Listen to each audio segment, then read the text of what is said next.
আমি আজকে আলু পাকোড়া বানাবো। সেজন্য প্রথমে 2টা আলু কুচি করে নিয়েছি, পেঁয়াজ, কাঁচামরিচ কুচি, হলুদের গুঁড়া, মরিচের গুঁড়া, লবণ, কয়েকটা আস্ত জিরা আর সামান্য পরিমাণে গরম মশলার গুঁড়া নিয়েছি। এবার সবগুলো উপকরণ একসাথে মিশিয়ে নেব।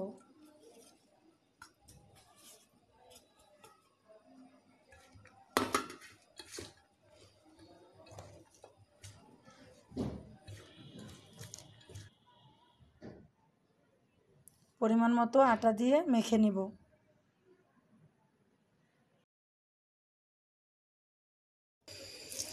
এবার পাকোড়াগুলো ভেজে নেব।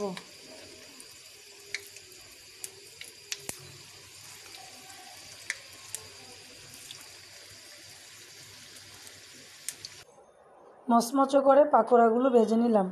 আপনারাও একবার ট্রাই করে দেখতে পারেন।